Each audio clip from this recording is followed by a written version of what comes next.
How's it going, ladies and gentlemen of YouTube? My name is Prodigy, and welcome to another video on the channel. Today, guys, we're going to be talking about more Kingdom Hearts 3 ReMIND. Today's video is going to be a little bit more on the speculative side and discussion side of things. I haven't yet talked about Scala at Kylam in the Kingdom Hearts 3 ReMIND trailer, which was definitely one of the most satisfying parts of it. Scala, originally pre-ReMIND, was essentially a glorified final boss arena, which I didn't fully mind at the time, but can't lie and say that they missed out on some potential with it. It looked like such a cool world to go and explore, and the second you try to explore it, you're put immediately into a boss battle. A couple of months ago, I made videos discussing how I wanted Scala at Kylam and Twilight Town both to be expanded in Kingdom Hearts 3's DLC package. Only one of these things ended up happening, of course, but there is still a lot we haven't seen with ReMIND, and honestly,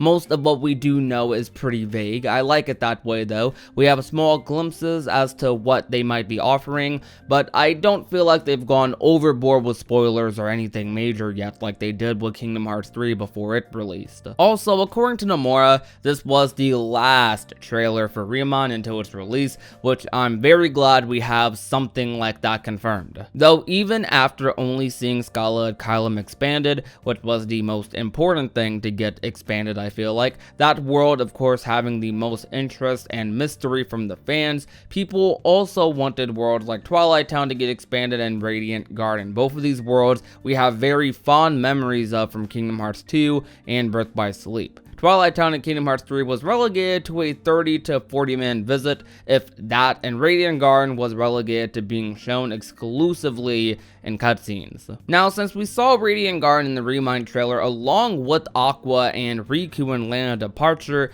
I wouldn't really lose hope yet necessarily for other original worlds potentially getting expanded. Now, the most important one has gotten expanded, and this is purely speculative on my part from here on, but what if we're going to be having this like episode as Riku, where Riku exclusively, I guess, since there would be no real reason to go to the Disney worlds, what if Riku is going around looking for Sora, asking all of his friends like the Final Fantasy characters, maybe he goes back to Twilight Town and talks to Roxas, Xion, then goes to Lana Departure to ask the Birth by Sleep trio what's going on. What if we have a whole episode as Riku where we're kind of just going throughout these original worlds we've visited in the Kingdom Hearts series before, checking up on our characters while looking for Sora? That's something that I think would be absolutely amazing to happen. And this is pretty possible as well, because all of this, like I said about Riku looking for Sora, is happening post-game. I've proven this on many occasions that this stuff that's going on in ReMIND seems to be mostly post-game stuff that's going to elaborate on the ending of Kingdom Hearts 3.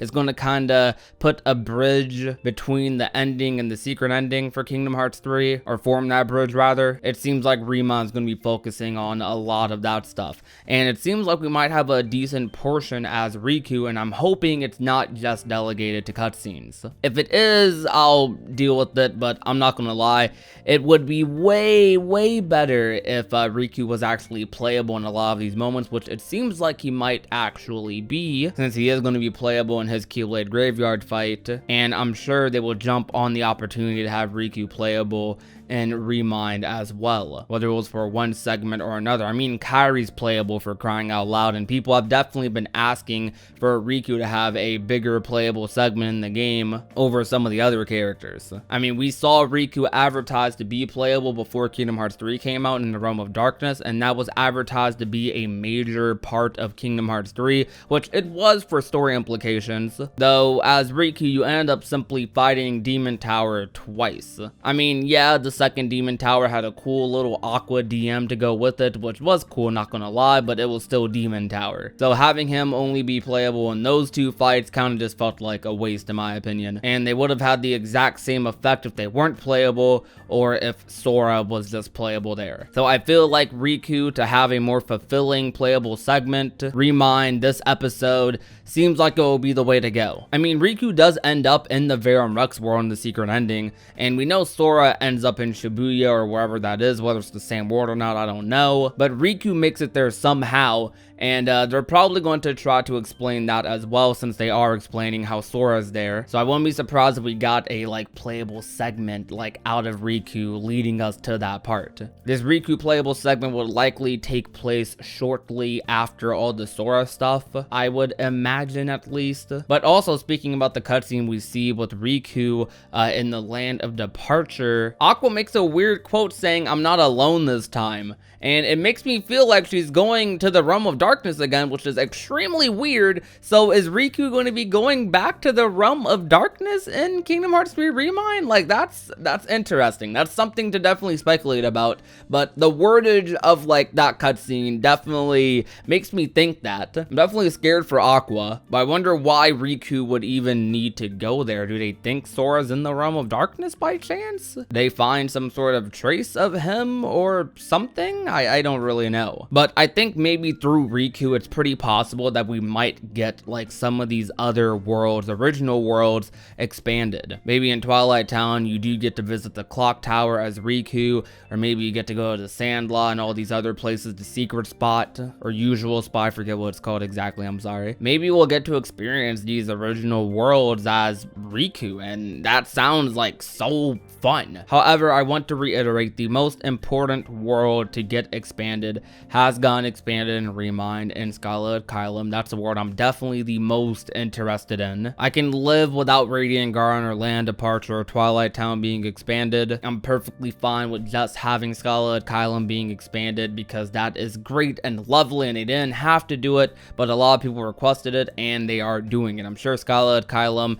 is going to be expanded by giving you this sort of dungeon similar to Cavern of Remembrance in Kingdom Hearts 2, and that will be unlocking the data fights or something. That's my guess. But the stuff with Riku is definitely like making me think, like, maybe what if Radiant Garden and Land Departure and Twilight Town and all these other original worlds we've come to know and love that we know are in Kingdom Hearts 3, what if he's in those worlds looking for Sora, trying to find some sort of trace of him? Just a fun thought. But that's going to be about it for today's video. If you enjoyed, leave a like, share the video with a friend or a family member, and last but not least, if you have not already and want to become a part of the union, all you have to do is hit that red little subscribe button down below. My name is Prodigy, and I will talk to you guys soon. Peace out.